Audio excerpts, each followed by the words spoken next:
মিষ্টি আচার কোথা থেকে আমি শেষ করেছি। হাই বন্ধুরা, দেখো তখন তো আম কাটা দেখালাম, আম পড়েছে তাই দেখালাম, আম পেরেছি তাও বললাম কাটিংটা। তা মিষ্টি আচার করবো বলেছিলাম, দেখো দেখো মিষ্টি আচার করেছি, টক ঝাল মিষ্টি আচার। এর মধ্যে মশলা দিয়েছি মুড়ি, ধনে, জিরে, গোলমরিচ আর লবণ দিয়ে এটাকে হালকা ভেজে নিয়েছি, দিয়ে মশলাটা করে রেখেছিলাম, সেটা তোমাদের দেখানো হয়নি। আর তারপরে তো ফোড়ন দিয়ে ভালো করে আমগুলোকে ভেজে নিয়েছি, আর নুন হলুদ দিয়ে মাখিয়ে রেখেছিলাম অনেকক্ষণ, 3 ঘন্টা মতো।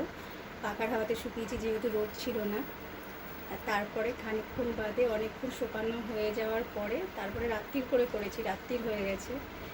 তাই এই দেখো ঝাল ঝাল টক ঝাল মিষ্টি আমের আচার করেছি, মিষ্টি মিষ্টি খেয়েও দেখেছি, ভেবে সুন্দর হয়েছে খেতে। এরকম করে আমার মতো করে বানিয়ে দেখো বাড়িতে, যে টক ঝাল মিষ্টি আচার কেমন লাগে, আর খেতেও খুব সুস্বাদু হয়। Tata, bye bye, good night.